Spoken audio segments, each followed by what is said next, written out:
Seguro que alguna vez has visto mesas deformadas como esta, o si trabajas con madera, quizá te ha pasado algo parecido. Aplanas unas tablas para hacer un sobre de mesa, por ejemplo. La barnizas, la terminas y unos días después ya no está plana. Entender el movimiento y la deformación de la madera es entender sobre todo cómo se seca. Si comprendemos bien cómo se mueve la madera al liberar y absorber humedad del ambiente, podemos evitar muchos problemas comunes. Piezas que se deforman, tablas que se despegan o grietas que aparecen con el tiempo. ¿Recuerdan lo que les dije en el video sobre la madera verde? Un árbol contiene gran cantidad de agua que empieza a perder en el momento en el que es cortado. Cuando la madera pierde el agua libre y llega al punto de saturación de la fibra, se empieza a encoger a medida que se sigue secando y va perdiendo el agua ligada. Este esquema nos indica cómo tiende a moverse la madera cuando se seca. Depende de cómo estén alineados los anillos de crecimiento con las caras de la pieza que cortemos, esta se deformará o no. Lo que es seguro es que se encogerá a medida que se seque hasta que alcance el nivel de humedad en equilibrio con el ambiente. Este factor es muy importante, recuérdenlo, también se conoce como el EMC de la madera. Miremos por ejemplo este corte, se llama corte radial. Es un corte muy preciado en lutería y en ebanistería cuando se necesita material muy estable y predecible. ¿Por qué este corte no tiene ninguna deformación y tiene un encogimiento uniforme? La madera cuando se seca se transforma en 3 dimensiones con respecto a sus fibras. Donde más se mueve la madera es en el sentido tangencial a los anillos de crecimiento. También lo hace en el sentido radial, pero en menor medida. Y en el sentido longitudinal, o sea, a lo largo de sus fibras, ese es el sentido en el que menos se mueve la madera. Por eso, si volvemos a mirar el esquema del movimiento de la madera, podemos ver que los más estables son estos dos, que realmente se trata de los que tienen sus caras más alineadas con los anillos de crecimiento. Ahora, si pensamos en cómo se corta la madera normalmente en un aserradero, se corta en tablones. Y en estos tablones no necesariamente los anillos de crecimiento están alineados con sus caras. ¿Ven este tablón? Este tablón claramente está deformado. Esto es un tablón clásico cortado en un aserradero. Cuando se seca tiende a deformarse porque una zona se seca en un sentido y otra zona del tablón en otro sentido. Para la talla de cucharas específicamente, lo ideal es partir de piezas que sus caras estén alineadas con los anillos de crecimiento. Si controlamos esto desde el principio, cuando se seque no acabaremos con una cuchara deformada. Es verdad que al usar madera verde y obtener nuestras piezas rajando la madera, es más fácil conseguir esto, algo que no es tan fácil de conseguir en tablones obtenidos en un aserradero. No estoy diciendo que solo deberíamos usar madera de corte radial para que nunca nada se deforme. Lo que quiero es que aprendan a prever cómo se va a mover cada pieza de madera que usen en sus proyectos y construyan con esto en mente para prevenir errores que se pueden anticipar. Veamos un ejemplo práctico de cuando se trabaja con madera seca o estacionada, y es algo que me pasó a mí cuando estaba empezando. Voy a hacer, por ejemplo, un sobre de mesa. Voy al proveedor local de madera, compro los tablones, los llevo al taller, los mecanizo, los aplano, los pego y me voy el fin de semana. Y cuando llego el lunes, ese bonito sobre de mesa que había dejado perfectamente plano y terminado está deformado. ¿Por qué se deformó si yo compré madera seca?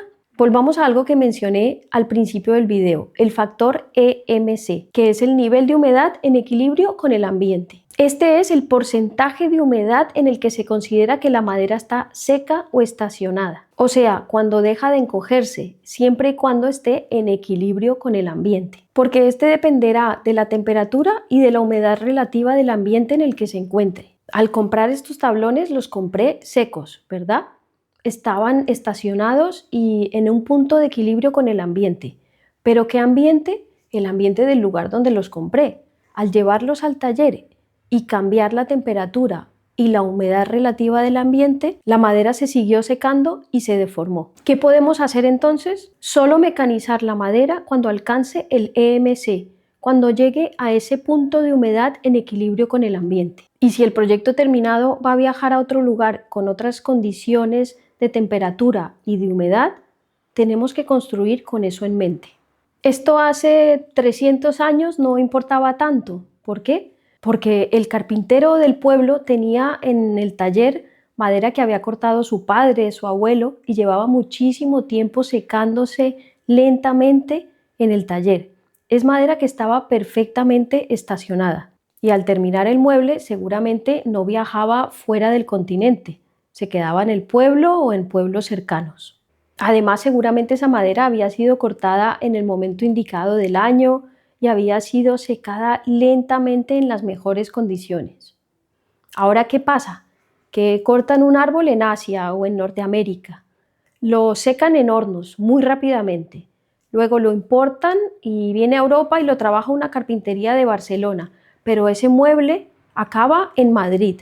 Imagínense a todos los cambios de ambiente a los que está sujeta la madera. Así que la próxima vez que compren madera para un proyecto, asegúrense de que pasa un tiempo en el taller, bien almacenada, bien aireada, para que llegue a ese punto de equilibrio con el ambiente.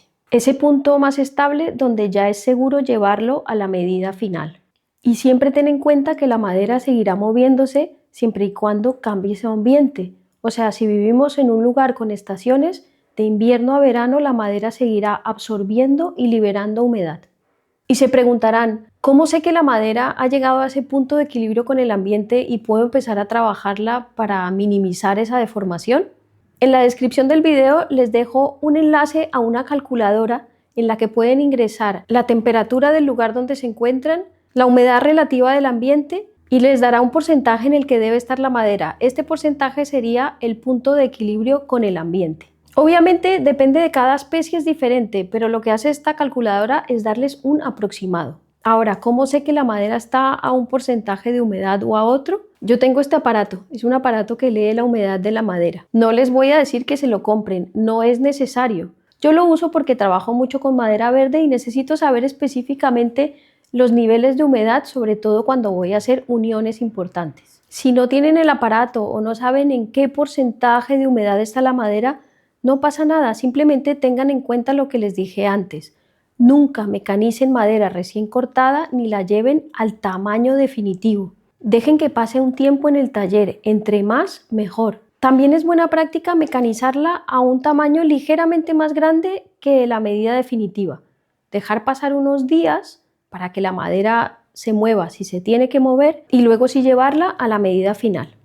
Recuerden que para secar madera, para estacionarla, tiene que estar muy bien almacenada. Cada tablón tiene que estar separado para que fluya el aire por todas sus caras. Si los extremos están sellados, mejor. Así se seca de manera más uniforme por todas sus caras. Deben estar a la sombra, alejados de corrientes de aire y en un lugar que tenga la humedad y la temperatura lo más estable dentro de lo posible. Si apilamos los tablones de madera uno encima del otro, ninguno se va a secar igual. ¿Y cuánto tarda un tablón de madera en secarse desde que se corta? Hay una regla general que dice que la madera tarda en secarse 1 pulgada por año. En centímetros, 2,5 centímetros. Así que si tienes un tablón de 2 pulgadas o de 5 centímetros más o menos, tardará 2 años en secarse desde que se cortó el árbol. Obviamente los tiempos varían dependiendo del tipo de árbol, de las condiciones del ambiente, de cuándo fue cortado, de muchas cosas. ¿Qué pasa en el caso del trabajo con madera verde? Recuerden que trabajar con madera verde simplemente es trasladar el momento del secado más adelante en el proceso de fabricación. O sea que me acerco a la forma y a la dimensión final aún con la madera húmeda. El momento de secado en la talla de cucharas está casi al final del proceso. Le damos la forma con la madera verde y la dejamos secar antes del acabado. ¿Dónde y cómo la dejamos secar importa? Así como es importante que los tablones recién aserrados se sequen de una manera lo más lenta y controlada posible, el secado de la cuchara también debe ser lento y controlado. Cuando termino de tallar una cuchara, la dejo en una estantería a la sombra y la rodeo con virutas de su misma madera. Así se secará lo más lento y controlado posible. Una vez está seca, la cuchara está lista para los cortes de detalle y el acabado final. En el caso de un taburete, por ejemplo, si yo quiero tallar las patas del taburete y comienzo usando madera verde, esa humedad me va a facilitar darle forma con herramientas manuales y llegar casi a la forma definitiva. Pero lo que no puedo hacer es unir la pata al asiento aún con la madera en verde. La pata tiene que estar lo más seca posible antes de hacer la unión. Si no, la pata se seguirá secando, se encogerá y fallará la unión. En el trabajo con madera verde podemos usar esas diferencias de humedad a nuestro favor. Si el asiento está ligeramente más húmedo que la pata, al hacer el ensamble, ese asiento seguirá secándose y se encogerá, haciendo que la unión sea aún más fuerte. Como pueden ver, así trabajemos con madera seca o con madera verde, entender cómo se mueve es clave para poder trabajarla y producir muebles o objetos que perduren en el tiempo. Hoy les he hablado del movimiento de la madera provocado por su intercambio de humedad con el ambiente, pero hay más factores que pueden provocar deformaciones. La forma como ha crecido el árbol puede acumular tensiones internas en las fibras que al cortar la madera se liberan y crean deformaciones. La madera será más estable en cuanto más recto haya crecido el árbol y cuanto más controlado haya sido su proceso de secado. En un próximo video les enseñaré los errores más comunes por no tener en cuenta el movimiento de la madera. Bueno, espero que esta información les haya sido útil.